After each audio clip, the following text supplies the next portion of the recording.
Hello दोस्तों, हमारे YouTube channel पर आपका स्वागत है। मैं हूं अमित ठाकुर। दोस्तों, इन दिनों इजराइल और फ़िलिस्तीन के बीच बमबारी छिड़ी हुई है और दोनों ही देश एक दूसरे को भूगोल के नक्शे से मिटाने पर आमादा हैं। दोस्तों, इजराइल और फ़िलिस्तीन के तबाही के मंजर को देखकर किसी का भी दिल दहल जाए, लेकिन क्या आप जानते हैं कि इजराइल और फ़िलिस्तीन के बीच का विवाद सदियों पुराना है। इससे पहले साल 2014 में दोनों के बीच युद्ध हुआ था, जो 50 दिन तक चला था। 1948 और फिर 1967 में अरब देशों ने इजराइल पर हमला किया। इजराइल अकेले लड़ा और युद्ध में जीत भी हासिल की। किसी ज़माने में इजराइल और फ़िलिस्तीन भाई भाई हुआ करते थे।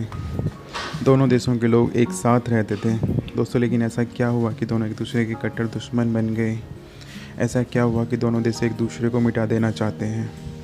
दोनों के विवाद को जानने से पहले दोनों देशों के बारे में कुछ जान लेते हैं। दोस्तों, इजराइल दुनिया का एकमात्र यहूदी राष्ट्र है और ये भूमध्य सागर के पूर्वी तट पर स्थित है। इजराइल की आबादी लगभग 90 लाख और क्षेत्रफल 22,145 वर्ग किलोमीटर है। इजराइल चारों तरफ से इस्लामिक देशों से घिरा हुआ है और ये देश इजराइल को अपना दुश्मन मानते हैं। दोस्तों, फ़िलिस्तीन की आबादी लगभग 47 लाख है और अधिकतर आबादी इस्लामिक है। क्षेत्रफल 6,020 वर्ग किलोमीटर है। दोस्तों, 1948 से पहले इजराइल और फ़िलिस्तीन एक ही राष्ट्र थे। दोस्तों, इजराइल गाज़ा, फ़िलिस्तीन, लेबनान, सीरिया, जॉर्डन और इजिप्ट जैसे अरबी देशों से घिरा हुआ है। दोस्तों, आगे बढ़ते हैं और जानते हैं कि दोनों देशों का विवाद कब और कैसे शुरू होता है। दोस्तों, यहूदी धर्म दुनिया के पुराने धर्मों में से एक है, जिसकी स्थापना 4000 वर्ष पूर्व पैगंबर हज़रत अब्राहम ने की और उन्होंने इजराइल की धरती को यहूदियों के लिए चुना। पैगंबर हज़रत अब्राहम के पहले बेटे का नाम हज़रत इसहाक और दूसरे का नाम हज़रत इस्माइल था। पैगंबर अब्राहम के पोते का नाम हज़रत याकूब था और याकूब का ही दूसरा नाम इजराइल था। दोस्तों, याकूब ने ही यहूदियों की 12 जातियों को मिलाकर एक सम्मिलित राष्ट्र इजराइल बनाया था। हज़रत इब्राहिम से लेकर पैगंबर मूसा तक यहूदियों के सभी पैगंबर ने यहूदी धर्म की परंपरा को आगे बढ़ाया। आज से 2000 वर्ष पूर्व पैगंबर ईसा मसीह का जन्म फ़िलिस्तीन के जेरूशलम में रोमन साम्राज्य के समय हुआ था। उन्होंने यहूदी धर्म की परंपरा को आगे नहीं बढ़ाया और एक नया धर्म ईसाई दुनिया को दिया। ईसा मसीह की मृत्यु के बाद ईसाई धर्म तेज़ी से फैलने लगा। रोमन साम्राज्य के एक शासक कॉन्स्टेंटाइन प्रथम ने ईसाई धर्म को अपनाया और रोमन साम्राज्य का राजधर्म बना दिया। आज विश्व में सर्वाधिक लोग ईसाई धर्म को मानते हैं। 5वीं सदी में रोमन साम्राज्य का अंत हो जाता है, लेकिन रोमन साम्राज्य में यहूदियों को बहुत यातनाएं सहनी पड़ी थी। 610 ईस्वी में पैगंबर हज़रत मोहम्मद ने लोगों को इस्लाम का पाठ पढ़ाया और उन्हें इस्लाम कबूल करने के लिए कहा। इस्लाम अब अरब खाड़ी के देशों में तेज़ी से फैलने लगा था, क्योंकि ईसाई और इस्लाम दोनों ही धर्म यहूदी धर्म से निकले हैं। इसलिए ईसाई और मुसलमान दोनों पैगंबर हज़रत अब्राहम को अपना भी पैगंबर मानते हैं। लेकिन यहूदियों ने कभी भी ईसा मसीह और हज़रत मोहम्मद को अपना पैगंबर नहीं माना। इस वजह से भी ईसाई और मुस्लिम समुदाय के लोग यहूदियों का विरोध करने लगे।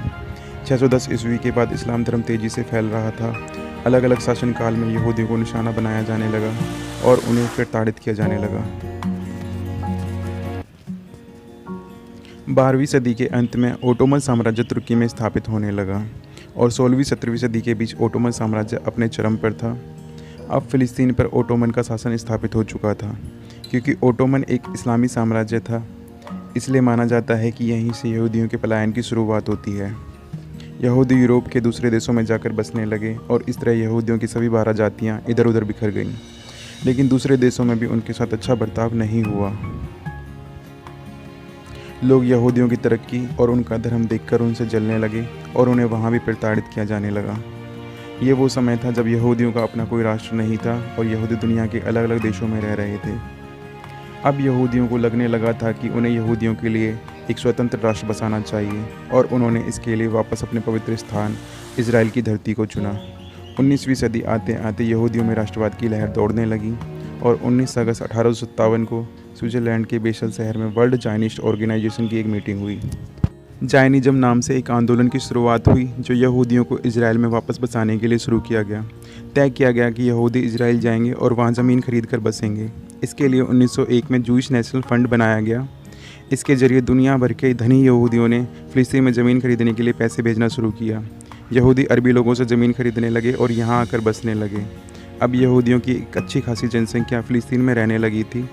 फ़िलिस्तीन जो यहूदियों के पलायन के बाद एक इस्लामिक राष्ट्र बन चुका था, यहूदियों की तादाद को बढ़ता देख फ़िलिस्तीनी लोगों में विरोध की भावना पैदा होने लगी। प्रथम विश्व युद्ध का आगाज़ हो चुका था, जो 28 जुलाई 1914 से 11 नवंबर 1918 तक चला। ओटोमन ने जर्मनी का साथ दिया और जर्मनी युद्ध में हार गया। इस तरह पहले विश्व युद्ध के बाद फ़िलिस्तीन की धरती से ओटोमन साम्राज्य खत्म हो गया। लेकिन फ़िलिस्तीन अभी भी आज़ाद मुल्क नहीं था। ब्रिटेन, फ्रांस, अमेरिका, रूस, इटली, इन देशों को जीत मिली। पहले विश्व युद्ध के बाद अब फ़िलिस्तीन पर ब्रिटेन का शासन हो गया था। कुछ समय बाद अंग्रेज़ों का विरोध होने लगा। यहूदी और मुस्लिम दोनों समुदाय के लोग अंग्रेज़ों का विरोध करने लगे। 1929 में अरबी और यहूदियों के लोगों में दंगा हुआ और दोनों के बीच रार पनप गई। ब्रिटेन के लिए दोनों गुटों के बीच संघर्ष को संभाल पाना मुश्किल हो गया।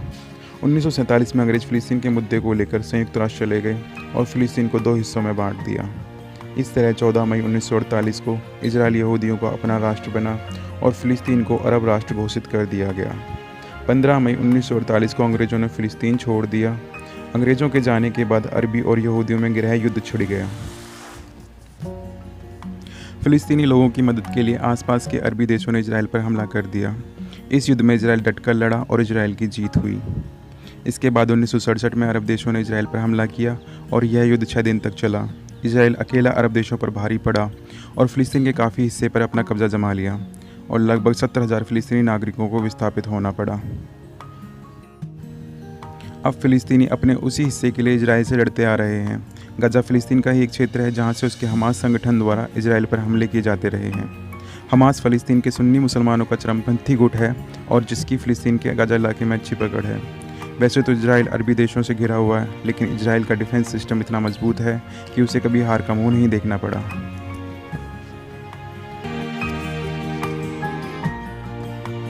दोस्तों, अगर आपको यह वीडियो अच्छी लगी तो प्लीज़ इसे लाइक करें, शेयर करें और हमारे चैनल को सब्सक्राइब करना ना भूलें। Thanks for watching.